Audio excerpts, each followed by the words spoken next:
नमस्कार, मी डॉक्टर उदय बोधनकर, बालरोगतज्ञ, नागपूरहून आपली संवाद साधतो आहे. आज माझा वाढदिवस आहे. 30 जानेवारी 1954ला मी जन्मलो. आता 70 वर्षे कंप्लीट झाले. त्याबद्दल तुमच्या सर्वांचे आशीर्वाद घेतो, सदिच्छा घेतो, शुभेच्छा घेतो. माझा जन्म हैदराबादला 30 जानेवारी 1954ला झाला. आमचे वडील एजी ऑफिसमध्ये होते. आमची आई मराठवाडली होती. आम्ही टोटल 5 भाऊ आणि 1 बहीण होती. त्यानंतर जेव्हा 54ला स्टेट रिऑर्गनायझेशन झालं, म्हणजे महाराष्ट्रीयन लोक महाराष्ट्रात जा, त्यावेळेला आमच्या वडिलांना एजी ऑफिस नागपूरला ट्रान्सफर झाले. मग आम्ही इथे जन्मला ते 56-58ला नागपूरला आलो. त्यानंतर आम्ही महालमध्ये राहायचो.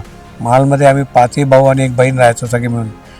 आमच्यावरती संस्कार जे मेन आले ते आमच्या आईची कडक शिस्त वागणूक, नंतर देवावरचा विश्वास, आणि आमच्यावरती संस्कार दिले होते की कोणत्याही जाती कोणत्याही धर्माचे लोक असेल त्यांना सतत मदत करायची, त्यांना हेल्प करायची.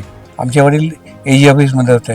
ते नेहमी दरावरती असायचे. त्यामुळे आमचा जास्त आम्हाला जे हे असायचं डाग तो आमच्या आईचा आणि वडिलांचा महिन्यांदा एकदा यायचे त्यावेळेला असायचा. आम्ही 5 भाऊ, यातला मोठा भाऊ हैदराबादला होता. तो ऑक्युपेशनल थेरपिस्ट झाला. आत्ता अनफॉर्च्युनेटली मागच्या वर्षी वी लॉस्ट हिम. त्याला आमच्या वहिनी आहेत, त्याचा नांदेडला आहे. त्याला 2 मुलं आहेत, संदीप आणि दीपा. नंतरचा भाऊ जो आहे तो विनय कुमार बोधनकर, तोही अनफॉर्च्युनेटली 2-3 वर्षापूर्वी वारला आणि त्याची मिसेसही मागच्या वर्षी वारली. तो तिथे होता औरंगाबादला. त्याला 2 मुलं, 1 राहुल आणि 1 पिंकी. नंतर तिसरा भाऊ माझा जो आहे तो नागपूरला आहे, अरविंद बोधनकर. तो इन्कम टॅक्समध्ये होता. तो रिटायर झाला.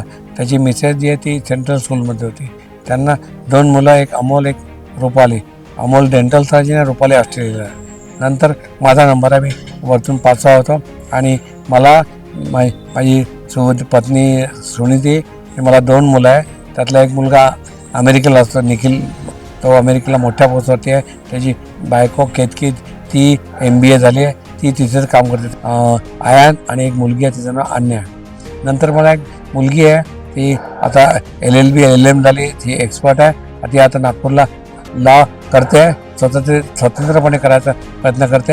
अशा आता आम्ही नागपूरला, मी, माझी बायको सुनीती आणि प्रियंका तिघं राहतो. माझा मुलगा, त्याची आमची सून, मुलं अमेरिकेत आहे. माझा सगळ्यात छोटा भाऊ मुकुंद हा मायक्रोबायोलॉजीमध्ये PhD केलं होतं. तो सांगलीला पहिले होता प्रिन्सिपाल. त्यानंतर तो पुण्याला शिफ्ट झाला. भारतीय विद्यापीठमध्ये तो कंट्रोल एक्झामिनेशन होता आणि he was very close to the honourable vice chancellor आणि चान्सलर.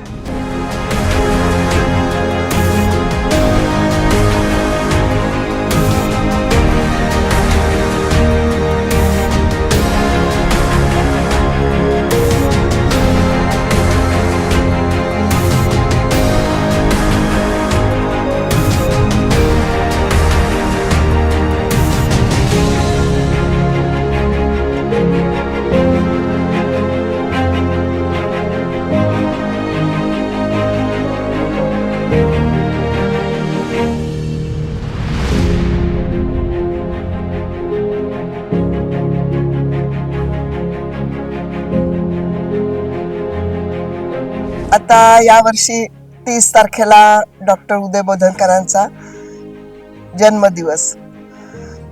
त्याप्रित्यर्थ एक तर त्यांना माझ्याकडून खूप खूप शुभेच्छा देते. आमचं आता इतके वर्ष झाले. 1981ला 22 फेब्रुवारीला आमचं लग्न झालं. बघता बघता इतके वर्ष गेले. या पूर्ण आमच्या सहवासामध्ये त्यांनी त्यांच्या कर्तृत्वाने इथपर्यंत आले. सुरुवातीला सगळ्यांच्या आयुष्यात जसं असतं तशीच आमची सुरुवात झाली. सुरुवातीला छोटं होतं हॉस्पिटल अगदी. मग वाढत वाढत मोठं झालं आणि त्यांच्या करिअरची पण त्यांनी सुरुवात अशीच हळूहळू वाढवली. त्यांचा मुख्य जी आवड होती त्यांची ती लहान मुलांची सेवा करणं आणि त्यासाठी त्यांनी फक्त हॉस्पिटलच खूप वाढवलं नाही, पण मुलांना आपण कशा पद्धतीने ज्ञान देऊ शकतो किंवा तो विषय कसा आपण हाताळू शकतो यासाठी त्यांनी IAP या संस्थेमध्ये उच्च पद मिळवलं आणि आता ते कव्हारचे पण अध्यक्ष झाले. असं बऱ्याच संस्थांमध्ये त्यांनी स्वतःला वाहून घेतलेलं आहे. अजूनही ते तितक्याच उमेदीने काम करत असतात. त्यांच्या शब्दकोशामध्ये विश्रांती हा शब्द नाही आहे आणि सतत काम करणं, ते कधी मी थकलो असं कधीच म्हणत नाही. त्याच्यामुळे हा गुण सगळ्यांनाच त्यांच्या स्टुडंट्सला पण माहिती आहे. ते आश्चर्य करतात की हा माणूस या वयामध्ये इतकं कसं काय काम करू शकतात. मला पण खूप आश्चर्य वाटतं. पण त्यांची ती ऊर्जा आहे, त्यांना आवड आहे त्या विषयाची आणि सामाजिक कामांची पण खूप आवड आहे त्यांना. म्हणजे सगळ्या क्षेत्रामध्ये त्यांना जायला आवडतं आणि लोकसंग्रह हा त्यांची खूप आवड आहे. त्यांना मनापासून सकाळपासून जर लोक भेटली अगदी रात्रीपर्यंत तर त्यांना ते आवडतं.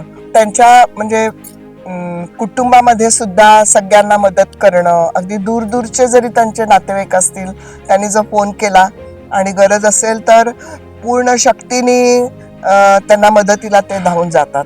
आणि मग कोणी असो, गरीबातला गरीब असो, आमच्या हॉस्पिटलला सुद्धा कोणी नर्स आली किंवा मेडिकल क्षेत्रामध्ये जर कोणी असतील कर्मचारी तर त्यांना पण ते फी घेत नाही त्यांची. म्हणजे त्यांना अशी जाणीव आहे की नाही बा या क्षेत्रातले हे लोक आहेत आणि या दृष्टीने ते स्वतःही मदत करतात आणि मग इतर डॉक्टरांना पण सांगतात की नाही नाही आता या पेशंटला तुम्ही फ्रीज करायला पाहिजे. अशी त्यांची एकंदर समाजाच्या प्रती आणि त्यांच्या पेशंटच्या प्रती भावना असते. तर असे डॉक्टर बोधनकर, त्यांच्याबद्दल मला असं वाटतं की त्यांना पुढे अशीच देवाने ऊर्जा द्यावी आणि लोकांसाठी आणि जितकं काम करता येईल त्यासाठी त्यांना देवानी खूप खूप शक्ती द्यावी, छान आरोग्य द्यावे असं मी देवासमोर प्रार्थना करते. आता राहिला प्रश्न माझ्या बहिणीचा, जी मोठ्या भाऊ जो हैदराबादच्या नंतर बहिणीचा नंबर होता 2 नंबर, ती निर्मला म्हणून होती. ती लहानपणापासून आमच्यावर खूप प्रेम होतं तिचं, पण अनफॉर्च्युनेटली ती नेहमी आजारी पडायची. तिला पोर्टल हायपरटेन्शन बी सिरोसिस ऑफ लिव्हर होता. तर मेडिकल कॉलेजला त्यावेळेला इथे doctor R D Lile sir Padma Bhushan त्यांच्या अंडर ती ट्रीटमेंटला होती नागपूरला. ती सतत ॲडमिट व्हायची प्रत्येक वेळेला आणि ॲडमिट होताना तिला प्रत्येक वेळेला रक्ताच्या उलट्या आणि ॲडमिशन व्हायचा. त्यावेळेला मी महालमधनं मी माझे भाऊ डब्बा घेऊन पायी जात असतो मेडिकल कॉलेज हनुमाननगरला. आम्ही राहतो महालमध्ये 5 रोडमध्ये. तर अशा तऱ्हेने लहानपणापासूनच मला वैद्यकीय क्षेत्राची आवड होती, त्याबद्दल आस्था होती आणि त्याबद्दल इंटरेस्ट होता. त्यामुळे मी ठरवलं की आपण व्हायचं तर डॉक्टर व्हायचं. म्हणून मग मी आमच्या महालमध्ये लोकांच्या शाळेत शिकलो, त्यानंतर सेकंड शाळेत शिकलो 8वीपर्यंत. नंतर मला डॉक्टर व्हायचं होतं म्हणून बायोलॉजी सब्जेक्ट हा फक्त हडस हायस्कूलमध्ये होता. त्या हडस हायस्कूलमध्ये मी ॲडमिशन घेतली. त्या तिथले प्रिन्सिपाल भिडे सर त्यांनी मदत केली आणि 9वी आणि 10वी मी हडस हायस्कूल जे माझ्या घरापासून 10 ते 12 किलोमीटर होतं. त्यावेळेला आमच्याकडे काहीच नव्हतं साधन, स्कूटर नव्हती, काहीच नव्हतं, फक्त सायकल होती वडिलांकडे. त्यामुळे 9वीचा जो माझा प्रवास होता तो खरंच खडतर होता. परिश्रम केले असा एक वर्षभर मी केला आणि 1 वर्ष झाला त्यावेळेला भारतमध्ये सगळे मेरिट स्टुडंट होते. तेव्हा माझा 2रा नंबर आला. तर 9वीच्या उन्हाळ्यामध्ये आमच्या वडिलांनी त्यावेळेला उदय त्यासाठी गिफ्ट आणली म्हणे, बर्थडे गिफ्ट. तर ती इतकी मोठी गिफ्ट होती की पडदा टाकला होता, तादर टाकले आणि उचलला तर मला सायकल दिसली. म्हणजे आज माझ्या जीवनामधलं सगळ्यात मोठी गिफ्ट वडिलांनी आईने दिली असेल तर ती सायकल या रूपाने 9वीमध्ये पास झाल्यावर दिली. आणि मग मी सायकलनी प्रवास करायचो महाल ते हडस. तिथून मग मोहता कॉलेजमध्ये मी गेलो, तिथे 2 वर्ष होतो. त्यानंतर मेडिकल कॉलेज नागपूरला 72 बॅचमध्ये मी हे झालं, ॲडमिट झालो. अनफॉर्च्युनेटली ज्या वर्षी मला ॲडमिशन मिळाली 72ला, त्याच वर्षी उन्हाळ्यामध्ये आम्हाला ॲडमिशन झाली. कळलं, माझ्या बहिणीला खूप आनंद झाला. त्याच वर्षी अनफॉर्च्युनेटली माझ्या बहिणीला रक्ताची उलटी झाली आणि तिला ॲडमिट केलं मेडिकलला. पण ती सगळे प्रयत्न करून झाले डॉक्टर, पण ती वाचू नाही शकले. त्यामध्ये त्यावेळेला मला सगळ्यात जास्त मला आणि आमच्या आईवडिला सगळ्यांना धक्का बसला की बा मी मेडिकलला ॲडमिशन घ्यायची की नाही. ज्या बहिणीसाठी घेणार होतं ती बहीणच राहिली नाही. असा द्विधा मनस्थितीत असताना आमच्या पेरेंटनी, माझ्या भाऊने, सगळ्यांनी, आजूबाजूच्या लोकांनी मला सांगितलं की तुझी बहीण नसली तरी तू बाकीचे पेशंट आहे, बाकीच्या बहिणी आहेत, त्यांच्यासाठी मोठा डॉक्टर. मनस्थितीत नव्हतंच कोणत्या, पण कसं तरी करून मी मेडिकलला ॲडमिशन घेतली 72ला जुलै-ऑगस्टमध्ये. आणि मग MBBS नागपूरहून केलं. त्यानंतर DCH जे केलं, डिप्लोमा इन चाइल्ड हेल्थ, ते मी मुंबईला केलं CPS कॉलेजमध्ये. मुंबईला मला खूप अनुभव मिळाले. नायर हॉस्पिटलला पै मॅडम होत्या, नंतर जे हॉस्पिटलला होतो, नंतर KM हॉस्पिटलला होतो, वाडिया चिल्ड्रनला होतो, जसलोकला होतो आणि कस्तुरबा इंजिनियर. तर बॉम्बेला मला 5 वर्षाचा जो अनुभव मिळाला बालरोग विषयाचा, तो मला खरोखर अनुभवी ठरला आणि हेल्पफुल झाला माझ्या लाईफमध्ये. नंतर DCS झाल्यावरती परत मी 81ला परत नागपूरला आलो. 81ला मग मी नागपूर मेडिकलला परत आलो इथे आणि लेक्चरर पेडियाट्रिक म्हणून जॉईन केला. आणि मग इथे MBBS DCS बरेचशावर मिळाली. इथे MD पेडियाट्रिक नागपूर मेडिकलला केलं. तिथे आमचे आदरणीय टीचर होते डॉक्टर रावत सर, त्यांच्या अंडर मी केलं. आमच्या गाईड होते डॉक्टर हुसेन मॅडम आणि माझे कलिग होते डॉक्टर निसवाडे, डॉक्टर खोबरागडे. तर अशा तऱ्हेने मेडिकलमध्ये मी 8 वर्ष 81 to 88 काम केलं लेक्चरर पेडियाट्रिकमध्ये गव्हर्नमेंट मेडिकलला. तेव्हा तिथे खूप गर्दी असायची. दर OPDमध्ये 600 पेशंट, इंडोरमध्ये 40 बेड होते. आम्ही 100 पेशंट ॲडमिट करतो. कामाचा व्याप होता, पण काही दृष्टीने पॉलिटिकल विल नव्हती की मेडिकल कॉलेजची स्थिती सुधारायला पाहिजे. त्यामुळे आम्हाला वाईट वाटायचं. तिथे इन्फ्रास्ट्रक्चर नव्हतं, मुंबईसारखं काहीच नव्हतं. अशा स्थितीत आम्ही काम केलं, पण शेवटी दिवदा मनस्थितीत मी राजीनामा दिला 88मध्ये. आणि मग मी माझी स्वतःची प्रॅक्टिस चालू केली रामदास पेठला.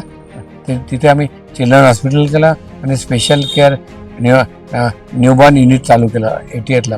त्याच्या उद्घाटनाला आमचे ऑल इंडिया इन्स्टिट्यूटचे डायरेक्टर डॉक्टर OP गाई आले होते. नंतर मेहरबान सिंग जे डायरेक्टर होते ते, आणि अमेरिकेहून डॉक्टर विद्यासागर त्यांनीसुद्धा व्हिजिट केली. अशा तऱ्हेने माझा प्रवास सुरू झाला प्रायव्हेटमध्ये.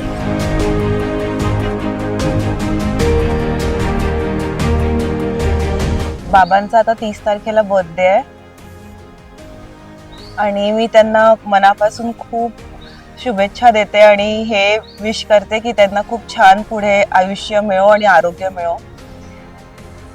लहानपणापासून बाबा एक बाबा म्हणून आणि डॉक्टर म्हणून हे दोन त्यांचे मी नेहमी रूप पाहिली आहे.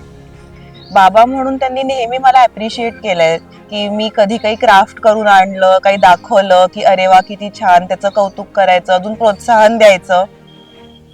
आणि डॉक्टर म्हणून त्यांच्याकडनं सगळ्यात शिकण्यासारखी गोष्ट आहे की ते इतकी त्यांच्यामध्ये एनर्जी आहे आणि ते इतकं पूर्ण मन लावून ते जे काम करतात. आत्ता पण त्यांच्या एवढी एनर्जी आमच्याकडे कोणात नाही आहे आणि ते त्यांच्याकडनं तेच मी नेहमी शिकत आली आहे की आपल्याला पण तसंच काम करायचं आहे.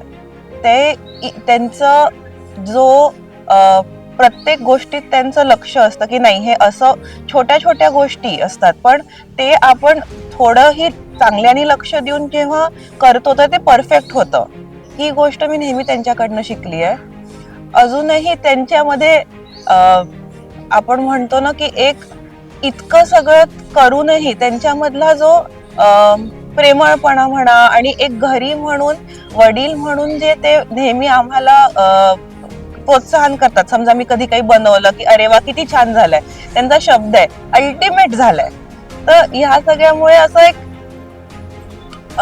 माझी नेहमी इच्छा असते की मी पण हे सगळं आपल्या आयुष्यात स्वतःमध्ये इन्कल्केट करून म्हणजे स्वतःलाही तशा पद्धतीने घडवायचं. आणि त्याच्यामुळे बाबांचं हे एक नेहमी माझ्या आयुष्यात एक आयडल म्हणून राहिलंय की आपल्याला पण कसं पुढे जगामध्ये समाजामध्ये कसं वागायचंय, घरी कसं स्वतःला डेव्हलप करायचंय. आणि म्हणून मी मनापासून त्यांना खूप त्यांच्या आरोग्यासाठी आणि त्यांच्या पुढच्या चांगलं आयुष्य मिळो आणि माझ्यासोबत नेहमी माझे बाबा राहावे असं त्यांच्या आता या बर्थडेला विश करते. त्यानंतर माझा प्रवास सुरू झाला पेडियाट्रिशियन म्हणून नागपूरला 88 पासून प्रॅक्टिसमध्ये. त्याच वर्षी काय झालं, आम्ही 92ला आमच्या इथे ऑल इंडियाची पेडियाट्रिकची परिषद घेतली. त्यावेळेला 92ला त्यावेळेला आम्ही इथले मुख्यमंत्री होते नाईक साहेब आणि सुनील दत्त, त्यांना बोलावून इथे खूप जोरदार हे झाली. 92ला जी कॉन्फरन्स झाली ती खूप जोरदार होती. त्याच्यामुळे माझं नाव ऑल इंडियामध्ये गेलं आवडण्यासाठी आणि तिथून माझा खरा प्रवास म्हणजे नॅशनल लेवलला जायला सुरुवाती 92च्या कॉन्फरन्समध्ये झाली. अनफॉर्च्युनेटली आमच्या फॅमिलीमध्ये एक आघात झाला.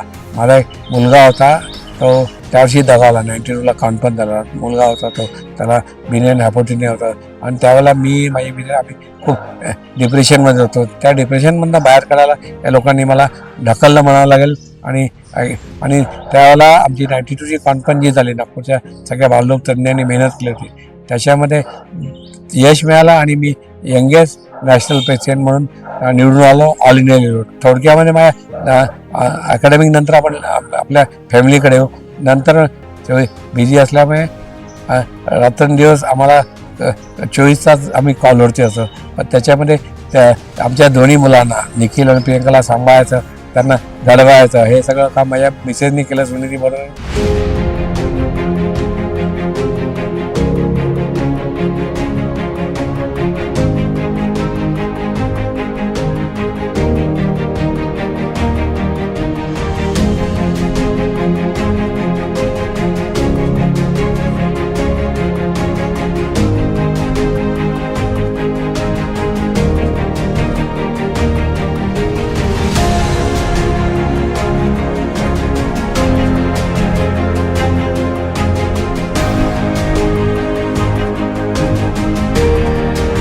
मी doctor Chandrashekhar Meshram, Padmashri awardee neurologist. आमचे मित्र डॉक्टर उदय बोधनकर यांचा 30 जानेवारीला जन्मदिवस आहे. त्यानिमित्त मी त्यांना अनेक शुभेच्छा देतो आणि त्यांना उदंड आयुष्य लाभो याची कामना करतो.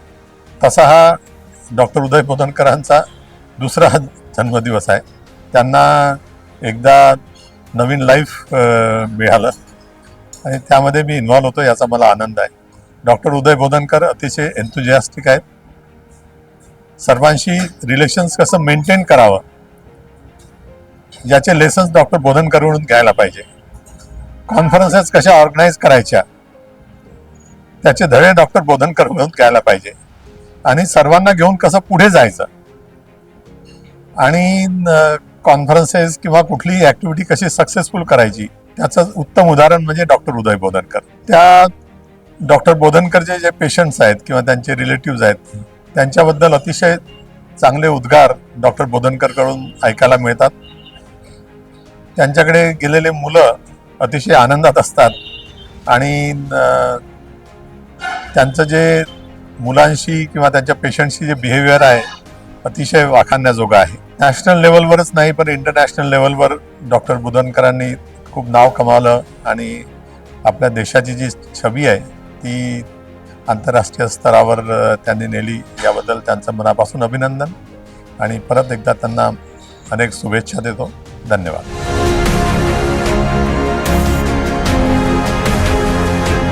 Hello, my name is Vijay Sukle. I'm the coordinator of international chapter of All India Occupational Therapy Association, and I'm based in Canada for last 30 years. And it's a privilege and honor to know Dr. Uday Bodhankar, and he's a known pediatrician in Nagpur area, not only Nagpur but Vidarbha and throughout India. And I wish him best on his birthday on January 30th, and wish him a good new year, all the prosperity and good health for the new year. Knowing Uday for so many years, he is the decent person, genuine person who can keep in touch with all his friends and well-wishers, and he has that ability to stay connected with people and the community at large. Uday is a very decent individual, and as far as I know, and I had an opportunity to know him closely because he visited me in Canada like 3-4 years back, and I always say that this is a second inning for Uday, because before his very severe sickness, he came out of that sickness, and that was his second inning. And I wish him best for rest of his life and good health and prosperity for him. Thank you very much.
नमस्कार, मी doctor Shruti Patil.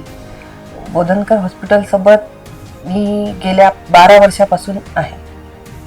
आमचे sir doctor उदय बोधनकर. काय बोलणार सरांविषयी?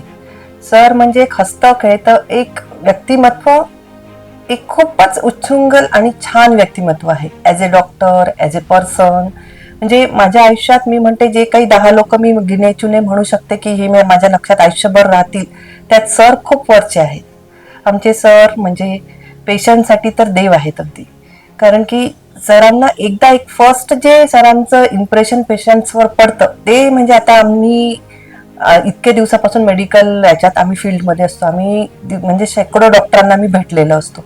पण सरांची एकदा भेटल्यानंतर पेशंटचा जो रिस्पॉन्स असतो सरांशी भेटून आल्यावर की मॅडम सर तो आपके बहुत अच्छे है, असं खूप कमी लोकांविषयी पेशंट असं बाहेर जाऊन लगेच आल्या जो रिस्पॉन्स देतात.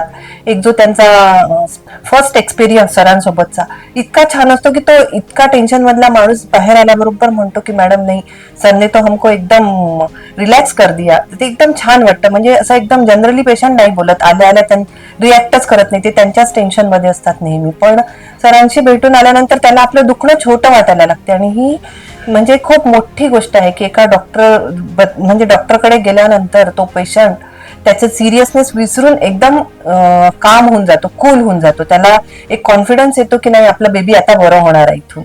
आज सरांचा वाढदिवस आहे आणि सरांना त्यांच्या वाढदिवसाबद्दल खूप खूप शुभेच्छा. सरांना उदंड आयुष्य लाभो अशीच ईश्वरचरणी प्रार्थना.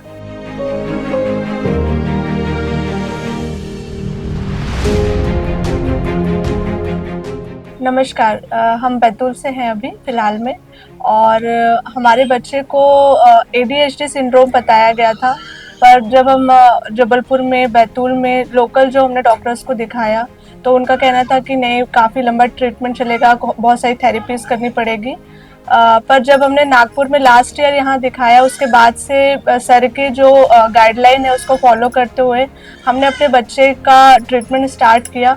और I am very happy to share that my child is improving. और उसने इतना इम्प्रूव कर लिया है कि अब हमें इससे चिंता बिल्कुल भी नहीं है कि हमारे बेटे को ऐसा कोई सिंड्रोम है. तो मैं यहाँ के ट्रीटमेंट से, बोधनकर सर के गाइडलाइंस से, उनके गाइडेंस से बहुत ही खुश हूँ और उनको बहुत बहुत धन्यवाद देती हूँ.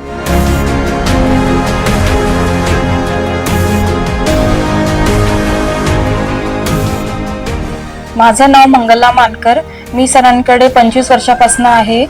25 वर्षापासून मी सरांना ओळखते. त्यांचं एक हास्य व्यक्तिमत्व जे आहे ते पेशंटसाठी खूप छान आहे. म्हणजे सर जसा पेशंट येतो, पेशंटनी सरांना बघून जर सरांनी त्याला रिस्पॉन्स दिला आणि हसून बोलले, फक्त तेवढंच ते मेडिसिन आहे पेशंटसाठी. आणि पेशंट असं म्हणतो की सरांना बघितल्यावर की हसण्यानेच आमचं आजार पण कमी झालं. 30 जानेवारीसाठी सरांना माझ्याकडनं आणि BCS स्टाफ आमचं बोधनकर चिल्ड्रन हॉस्पिटल तर्फे हॅपी बर्थडे. त्यांचं समोरचं आयुष्य त्यांचं चांगलं जावं त्याच्यासाठी मी देवाकडे प्रार्थना करते. थँक्यू, धन्यवाद.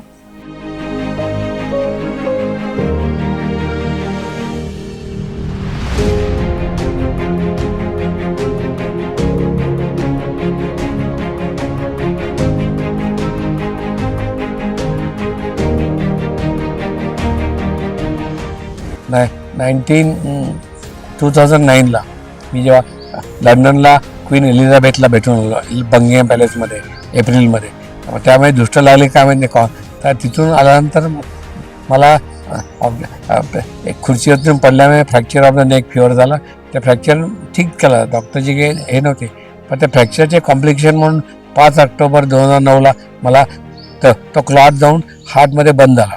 त्याला एम्बोलिझम म्हणतात. आणि घरीच मी होतो, पडल्या मला एम्बोलिझमचे साईन आले, श्वास रोखला हे झाला. आणि त्वरित मी अजीज खानला फोन केला, डॉक्टर बिस्नेला फोन केला, डॉक्टर माहूरकरला केला आणि माझ्या भावाला केला होता. आणि सुनील देशपांडे त्यांना केला. ते सगळे धावत आले, त्यांनी मला उचललं आणि मला जवळच्या डॉक्टर माहूरकर, उदय माहूरकरच्या दवाखान्यामध्ये ॲडमिट केलं. मी ॲडमिट झालो तेव्हा I was declared nearly dead. कारण माझा हार्ट बंद झाला होता, रेल्वे बंद होता, BP नव्हतं. कारण तो क्लॉट जाऊन आपल्या पल्मोनरी आर्टरीमध्ये ब्लॉक करून घेतला. त्याच्यामध्ये 90% 99% मॉर्टेलिटी असतं. तिथे गेल्यानंतर त्या डॉक्टरने खूप मेहनत केली. एक तासभर मला शॉक दिले, DC हे दिलं. नंतर 1 तासानंतर त्या सगळ्यांना वाटलं की 8-10 रेस्पिरेटरी झाले मला. तर त्यांना वाटलं की याच्यात नाही येऊ नाही शकत, म्हणून त्यांनी आमच्या मिसेसला सांगितलं की सॉरी म्हटलं मॅडम की त्याला 9-10 वेळा अरेस्ट झाला, आता याच्यामध्ये होप काही नाही, ओनली गॉड आणि मिराकल कन्से होतं. आमच्या मिसेसने सांगितली तुम्ही चालू ठेवा म्हणे. ती हादरली होती आतमध्ये. चालू ठेवा प्रयत्न, त्यांचा विश्वास आहे, ते फायटर आहे, येतील परत. आणि इट वॉज ए मिराकल की मी 8-10 दिवस कोमामध्ये होतो, डीप कोमा. माझं ब्रेन हार्ट सगळं व्हेंटिलेटर होतं. त्यातनं हळूहळू कधी थोडी संवेदना झाली, थोडे हळू डोळे वगैरे 10-12 दिवस व्हेंटिलेटर आवून.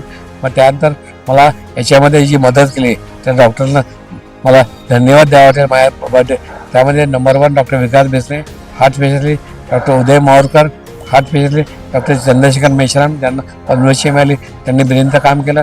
डॉक्टर दीपक टेम्पे दिल्लीहून आले होते, त्यांनी सुद्धा दिल्लीहून मदत केली. आणि याच्या व्यतिरिक्त फिजिओथेरपीसाठी मला डॉक्टर अनुप मरार, ज्यांनी ऑरेंज सिटीचे डायरेक्टर, त्यांनी मला इथून 1 महिना त्यांच्याकडे ठेवलं ऑरेंज सिटीला.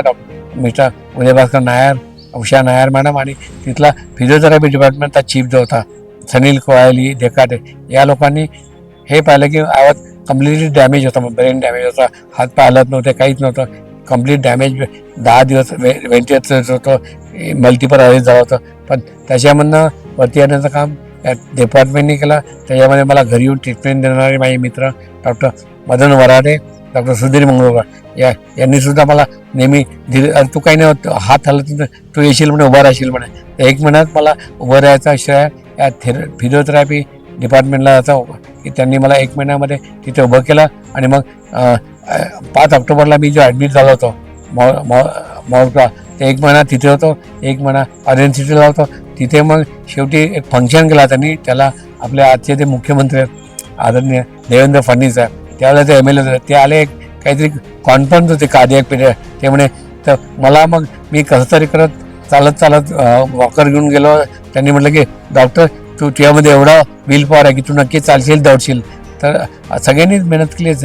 आणि मेन म्हणजे याच्यामध्ये एक मला आवडून सांगा वाटेल की माझे जे पेशंट लोक आहे ते सगळ्या धर्माचे होते. त्यामध्ये हिंदू होते, मुस्लिम होते, बुद्ध होते, शीख होते, ईसाई होते. त्या सगळ्या मुलांनी, त्याच्या पेरेंटनी पूर्ण ज्या भारतभर प्रेयर केला, मंदिरात केला, मशिदीमध्ये केला. याचे सगळ्या लोकांनी प्रेयर केल्यामुळे आणि डॉक्टरांचे अतिनात प्रयत्न असल्यामुळे हे परत आज 95% नॉर्मल झालं. 5% थोडं आहे, पाय दुखतात वगैरे, थोडी माइल्ड इनॅबिलिटी म्हणून डिसॅबिलिटी इनॅबिलिटी थोडी आहे. पण त्याच्यावरती मात करून मी आताही अजूनही अमेरिका, जपान, UK